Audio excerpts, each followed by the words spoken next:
Retirement is one of those life changes that gives you a window of opportunity to reevaluate and set yourself up for the next stage of life. Voltaire once said, "Don't let the perfect be the enemy of the good." And what he was referring to was, don't let your sense of perfectionism stop you from doing things well.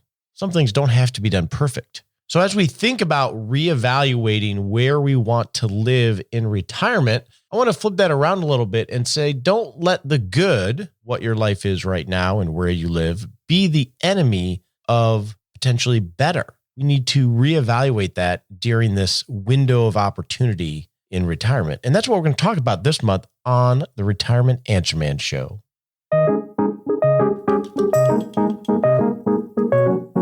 My name is Roger Whitney. I am your host, and this is the show dedicated to helping you not just survive retirement. We really want you to rock retirement. And when you are transitioning to retirement, you are ending the season of many things. And that gives you the opportunity to reevaluate not just working or not working, but your environment. So this month, we're going to talk about how to decide where to live in retirement. Now, we're not going to do a top 10 list of the great places to live. What we're really going to do is build a framework to help you think through it rather than, the clickbaity top 10 stuff. So that's how we're going to approach this topic. But first, a message from our sponsor.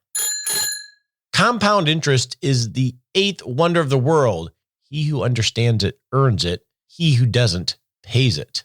That was Albert Einstein, credited to him anyway. Compound interest we think about in terms of bank accounts and savings accounts, but the more impactful compound interest in our habits and in how we make lots of little decisions. So this month in the Rock Retirement Club, as we start to roll out Rock Retirement University, we'll be releasing a module on building your retirement project. And in that, we're going to be exploring frameworks and giving worksheets with frameworks for making better decisions. Because that's the kind of compound interest that we want to earn in order to rock retirement.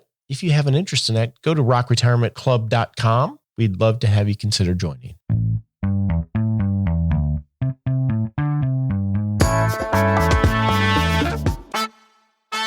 Now, for a special announcement, I figured I'd take a moment to talk about the coronavirus and the markets. Now, I'm recording this on the 27th, so we just passed a 10% correction in the market, one of the quickest in history, someone told me. Now, you're hearing this a week later. I don't know what the markets have done, so maybe it's all calmed down. Maybe it's gotten a lot worse. But I figured I'd talk about this because it can be scary. Handicapping the coronavirus and the impact. So there are two areas to talk about. I think obviously the health risk as this progresses and runs its course. I have no clue how to handicap that. I'm not an expert in that. I'm not even going to try. I do know I just recently booked my trip to northern Italy, which is some cities in lockdown, and we still plan on going in June. But let's talk about the market risk. And more importantly, what do you do about it? So the big market risk, regardless of whether this becomes a worldwide pandemic or not, or just peters out or gets controlled, the real impact from a market perspective and what's trying to be handicapped is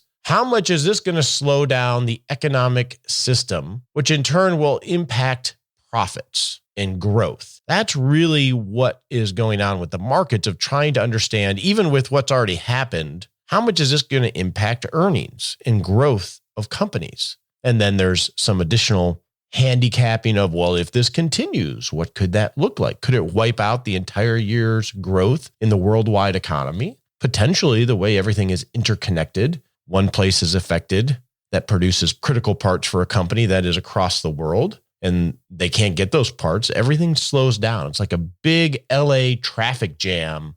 One car gets a flat tire and everything stops. And so we're going through that process of a little forest fire of trying to handicap how this is going to impact worldwide earnings and economic growth. And the honest answer, nobody knows until data comes out, and you're going to have people pontificating about it, just like weather people do when there's a storm cell brewing. It's really exciting for them, because it's, it's something that we're thinking about. But it comes back to, what do we do? What do you do in response to a 10% correction? Last I looked, Lord knows where it's at as you're listening to this. What do you do? Well, planning for these types of things, just like last month when we talked about long-term care, the best time to plan and make your plans is when it's not in your face. The best time to have insurance on your home is before your house is burning, right? And that's the hard part of planning, because we're not as motivated until that is imminent. That's why this idea of compounding little decisions are so important. So we can make those decisions when we're not emotionally under stress, and because that's not a period of making good decisions. So, but what do you do? Because even if you've done the planning and created the pie cake and done the cash flow planning, there's this urge that just sits inside you to do something. I'm guessing you probably have that urge, regardless of how logical you are, because I have that urge as I'm dealing with clients. Even though we've created pie cakes and we have cash flow planned and everything else, there's this urge to do something that I have to manage, because doing something, I don't know what that something would be. Do you sell something? Do you sell to buy something just to feel like you did something? There's just that urge to do something. We have to control that. So if you've done the planning, sort of like we talked about in January, and preparing for these kind of things that always happen, typically the doing something is nothing. It should be, if you did it well.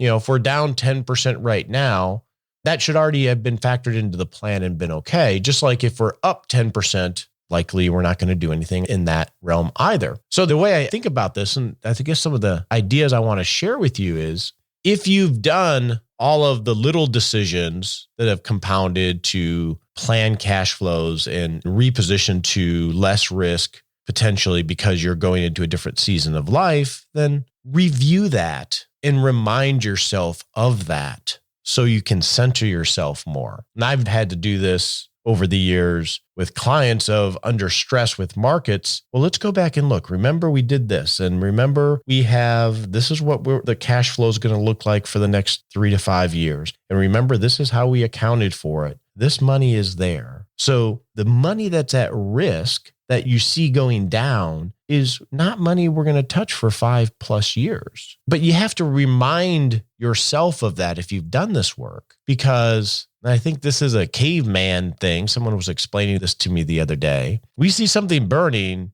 we have that fight or flight response that's just hardwired, that kicks in automatically. We don't even know it's happening, but we respond just like the caveman's going to respond to seeing a saber-toothed tiger or something. Although it's listening to, the market news or whatever. Those things kick in automatically. And so we need to, before we do anything, remind ourselves and walk through what we've done, and that will help center us more. Now, what if you haven't? What if you haven't built your pie cake or moderated your investment portfolio to focus on the distribution phase? What if you haven't done that work yet? Well, then I think you want to start with cash reserves. And the hard part, it's very difficult to say, okay, I'm going to go do that now, because you feel like you're selling everything at a discount. And then when you do it, inevitably what will happen, the markets will go up and we'll just feel bad about it. So it's difficult, but you want to at least have, I would suggest, if you haven't done it, go through your balance sheet and at a minimum, start to build up cash reserves and look at selling things that you didn't like anyway, that don't serve a purpose. You just hadn't got around to it yet. But I think the place to start is to at least start building up cash reserves and start to put in a framework so you can start making these decisions. But I wouldn't do them in an emotional way, best you can, because we don't know how this will play out. And bluntly, this is like we had the last 10% correction, I believe, in December of 2018, whether we go down another 10% from here in just simply the stock market. Remember, we're just talking about stocks here. These things are ultimately very, very healthy, right? This too shall pass, just like the major traffic jam will pass. The key is, what little decisions can you make to mitigate it, either by stopping yourself from acting emotionally or getting out what you can from the house while it's burning, so you can feel like, okay, I can at least sleep tomorrow night. I definitely wouldn't do anything drastic, but we'll monitor this and talk about it. But I just wanted to share some comments as we're going through some stressful times. And I hope you're well with that. Now let's go to the What's That Mean segment. Huh? What does that mean? So today I want to talk about status quo bias. This is an emotional bias, which is basically the preference for the current state of affairs. It's a baseline of, or a reference point that we end up being comfortable with, and losing that baseline feels like a loss. And the status quo bias, obviously, it goes to what we just talked about of how we've been investing for 20, 30 years in an accumulation phase. We have a bias towards that because it's worked for us. We're comfortable. We're used to saving. And that sometimes that prevents us of building the pie cake because we feel like we're missing out. But in the context of this month's series on where do you live in retirement, we're talking about it in the sense of where you live right now, how you have your life organized. There's a bias towards that because it's very comfortable. And we're going to talk about that. That doesn't make it bad. It just means we want to acknowledge it so we can make intentional decisions about what life is going to look like going forward. So that's what status quo bias is.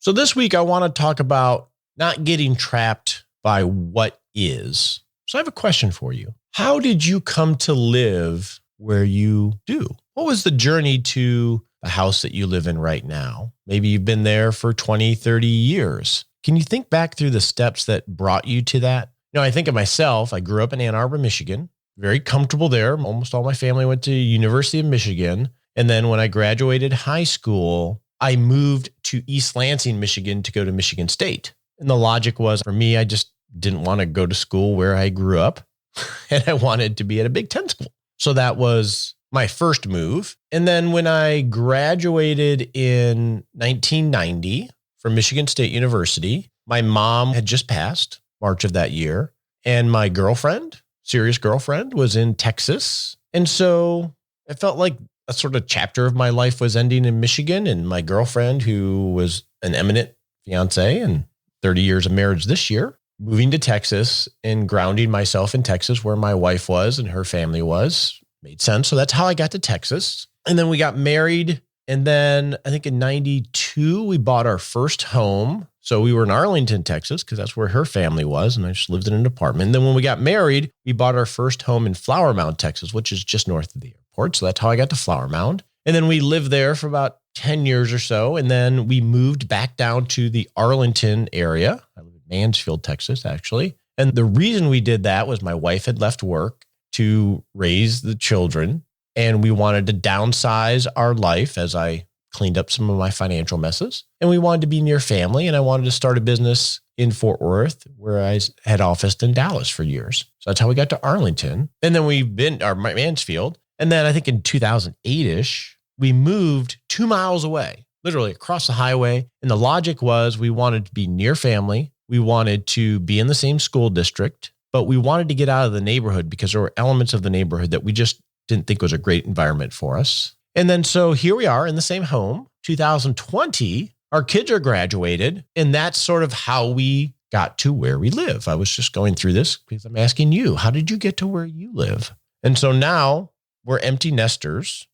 I have a business that's fairly location independent. I'm not retired and don't really plan to anytime soon, but we have the choices of, do we stay in this current house, which is, what do we got? 1, 2, 3, 4 bedroom, 3.5 bath. It's a little bit bigger than we need. It's not huge, but it has a great workspace for me. But the point is, this is how we got to where we live now. And now that our kids are out of the house, we don't have ties from a work perspective. This is our status quo and it's comfortable, but we do have the option, like you may, as you approach or are in retirement, there's nothing tying us here. And the reason we got here was sort of the journey that I gave you. And you may have a similar journey that got you to where you live now. The point is we need to reevaluate this, not to necessarily change, but why do most people stay where they are? Why would you stay where you're at if you don't have all the commute and all those other obligations? Generally, what? We got friends in our neighborhood, right? You have friends in your neighborhood. You have maybe your church or organizations that you belong to where you have that sense of community. You have the Saturday morning riding group that you've ridden forever, or you have a book club that you go with every week. That's comfortable. You have lots of conveniences, right? Maybe your local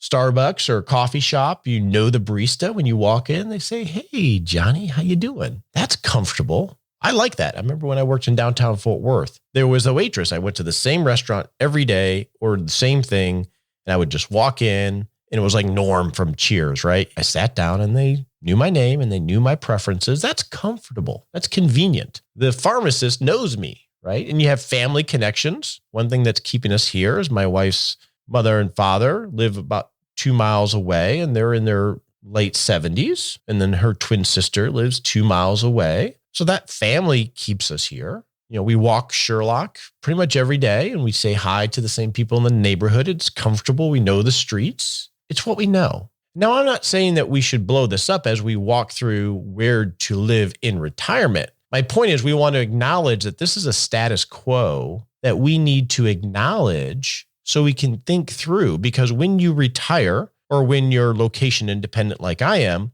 the school district isn't as important at all. The commute to your work, which is a lot of reason we move around, the commute to your work goes away. So that's not a tie. All the things that brought you to a certain area, the school district, the commute, those types of things, maybe location to a big airport because you travel for work, those go away. So it's time to reevaluate to say, is this perfect or good enough? Or are we just here because we've always been here? So that's what I want to challenge you in thinking through this. So next week, what we're going to do is we're going to talk about how do you create your living profile so you don't let the good be the enemy of great or what could be great. How do you, one, acknowledge the status quo and then start to frame what would be ideal for you if you have a blank slate? And there are some ways to do that, and we're going to try to give you a framework to go through that.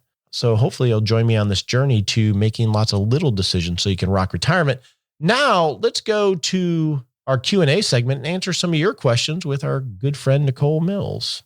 So one person that has no problem with being trapped by what is Nicole Rockstar Mills, who's going to help us with questions. Hey, Nicole. Hey, I'm not sure I had a whole lot of choice about some of those things last year that changed, but yeah, we'll go with it. Yeah, you moved, you're having a baby. Everything's different. Jobs, yes. Yeah, your hair is exactly the same. And I see you are sporting the Get It Done bun today. That's right. Yeah. There's work to be done today. That's right. And we don't want to wait to the worst minute. What's the worst minute? I said that the last minute is not my favorite minute. Oh, okay.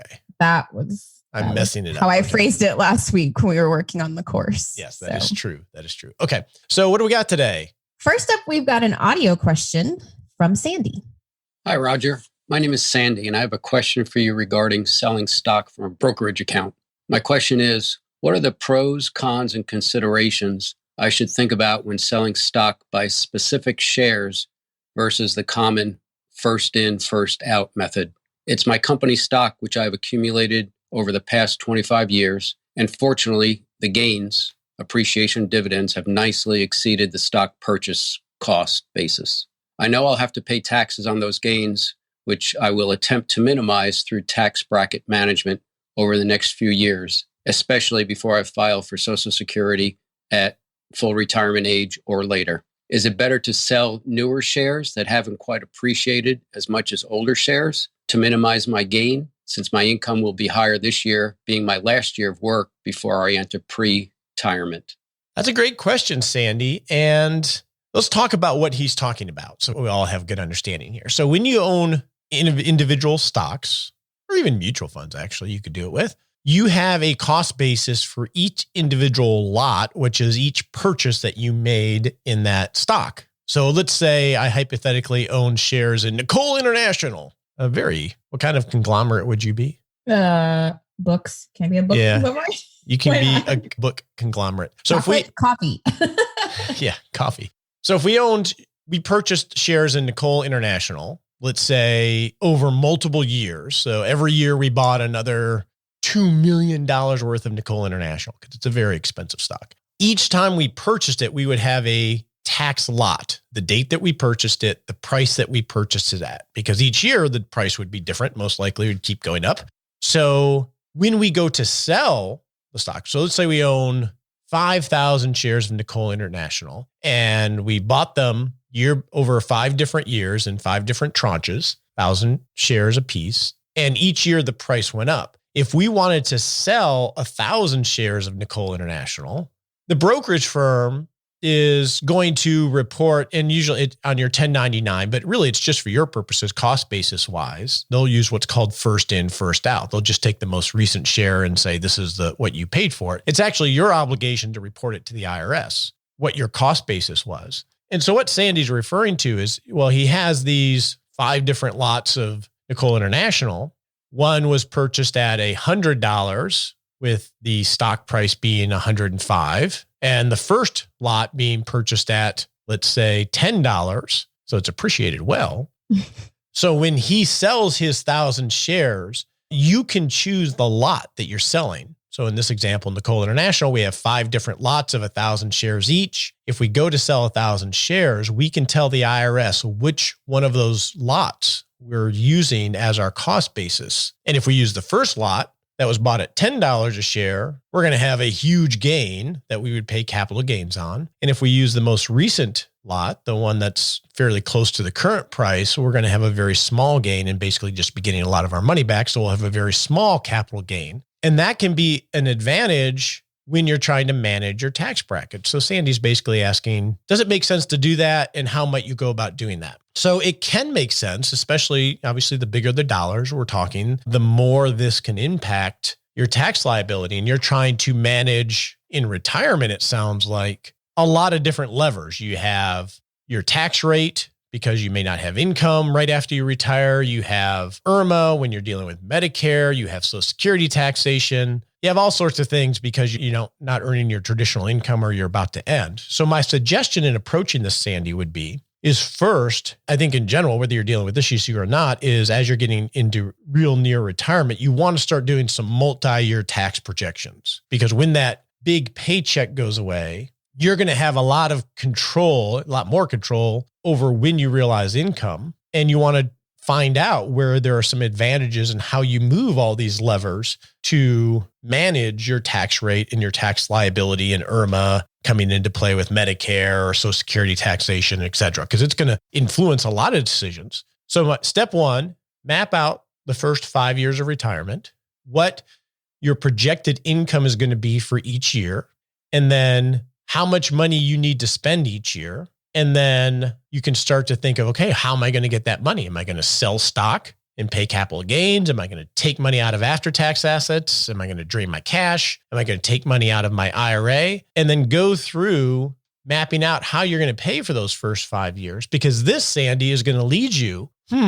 well, in year one, I could sell the most recent lot of Nicole International and not pay a lot of taxes. But then later on, I'm going to have to sell the really appreciated ones. And that's going to kill me right when I'm applying for Social Security. So you can start to model some of that. And that's going to help lead you to a better answer. I do like the idea of using the tax lots, Sandy. Just remember, you got to keep really good records of them, because nobody else is going to do that for you, because the brokerage firms are going to have their own hierarchy of how they like to keep track of it. Now, one thing you can do when you're selling it, some firms will do this, some won't. You can say, I want to sell this specific tax lot, and they can actually mark that on the confirmation. So at least you have that record. Some will do that, some won't, but that can be helpful.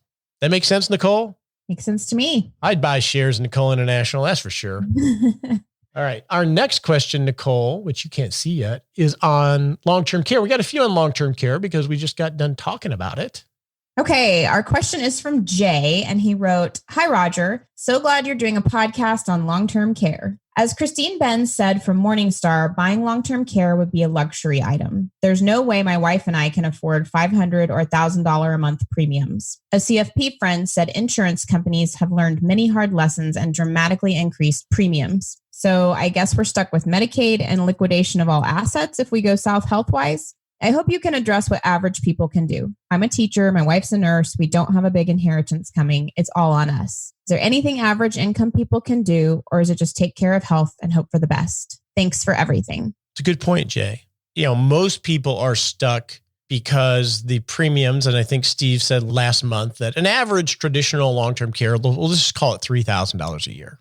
But with the understanding that that likely will increase over time, like all insurances, and hopefully just not increases like we've seen from some of the older policies. The hope is that insurance companies have underwritten these a lot better. So just assume $3,000. So that's going to be a luxury item for different people depending on their situation. So everybody will have to decide whether that's a luxury item or not. So a couple of things you can focus on, Jay. Number one is decide if $3,000 is not even in question. If that's the case, then it's not. If it's possible, in some ways it might be possible, is you may have life insurance that you pay for that you don't need anymore. I don't know. You may have other expenses in your life that may be winding down as you get closer to retirement. So that could be funds to use for that. But if it's not possible, then the next question is, what do you do? Well, I think mitigating the severity or the odds is any way we can. I think that's critical, and that requires life changes, dramatic, depending on where you're starting from. There is a industry for helping normal people protect their assets. And I got a few emails about this in the event that a long-term care event happens, because there are a lot of rules that ultimately Medicaid will step in and pay for long-term care. But the requirement of Medicaid, and it's a little bit different depending on where you are, requires you to spend down almost all of your assets or a good percentage of your assets. And there is an industry of ways with trust planning and things like that to protect your assets, because the difficulty of that is if you're married and one of you needs long-term care, you spend down a ton of your assets in order to qualify for Medicaid. Well, what happens to the surviving spouse? The earlier you can plan in positioning assets, the better, because of look-back periods that the government programs have. And there are a lot of convoluted strategies that some promoted, some well, some poorly, that you can look at to try to protect your assets. Philosophically, we all fall different on how that works. But there isn't a lot of great answers, Jay. And I think this is an important question. If you have a concern about it outside of mitigating it, I also think that having these discussions early with family, extended family, children, being around family, most care is given by a family member or supplemented and supported financially by a family member. That's not the ideal scenario, but in a lot of ways, that's what family is for. So some things you can do to set yourself up is to be living near family. I have someone who just recently passed away who 4 or 5 years ago intentionally moved across the state, and Texas is a big state in this instance, because he wanted to be near his adult children, not for them to take care of him, but for them to be able to support him as he aged. And indeed, that's how it worked out. So as of now, these are sort of the solution set that I see is handed to us normal folk. All right. Our next, I wouldn't say it's a question, a comment on long-term care as well is from Steve. He wrote in, my wife and I have been married 42 years and are retired. We're not quite 65 years old. We purchased long-term care insurance through my wife's employer back in our mid-50s. Yes, the premiums increased substantially the last few years. My biggest goal is that the insurance company keeps every penny and never pays either one of us a thing. Some people think that's wasting all the money. Personally, I have no desire to spend time in a nursing facility just to get my money's worth. It's a mindset. Keep up the good work. That's a really good point, Steve. It is a mindset. And we forget about that because we have other insurance that we pay. Our auto insurance, we're just immune to now for the most part. Our homeowners insurance, we don't think of that as a waste of money. We're happy our house didn't burn down, all those types of things. I agree with that sentiment there, Steve. And I think one thing, to go back to Jay's question real briefly, is I think you just got to go through the process to evaluate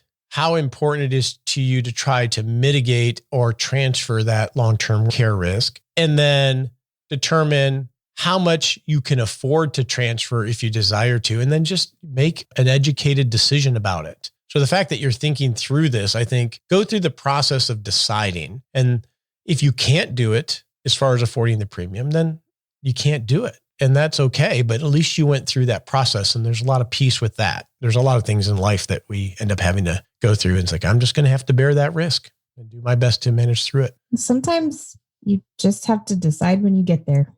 Yeah, that's part of the agile process is Right. You evaluate it, but then you keep sort of revisiting it because things evolve and you try to turn the ship early rather than late. Let's go set a SMART sprint, Nicole. On your marks, get set.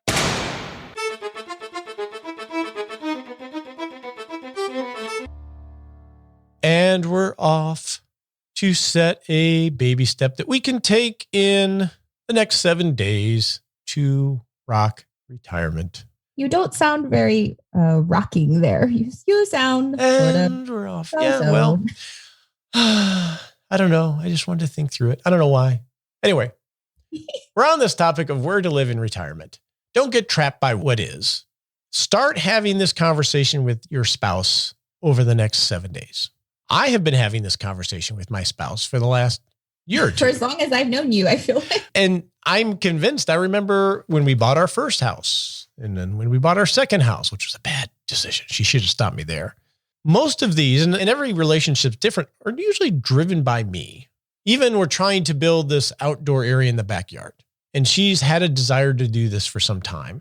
And I'm sort of the friction. I keep pushing. Come on, let's get it done. Because now once we had the green light, let's go do it. Let's go do it. But have the conversation with your spouse of, how do we imagine ourselves living 3 or 4 years from now? Just have open-ended questions without any opinion attached to them. Just start framing in. Do we want to live in this house when we're retired? Do we see ourselves in this house over the next 5 years? And get a read of where their opinion is in a very soft way, so nobody's making decisions. A good way to do that is just hypothetically, do you see yourself living in this house 5 years from now? And do the same thing for yourself so you can start to review things with fresh eyes, because it's very easy to get trapped by what is. That familiarity really sets in so many areas of our lives. And it's always good to refresh that, and getting closer near retirement is a great time to do that.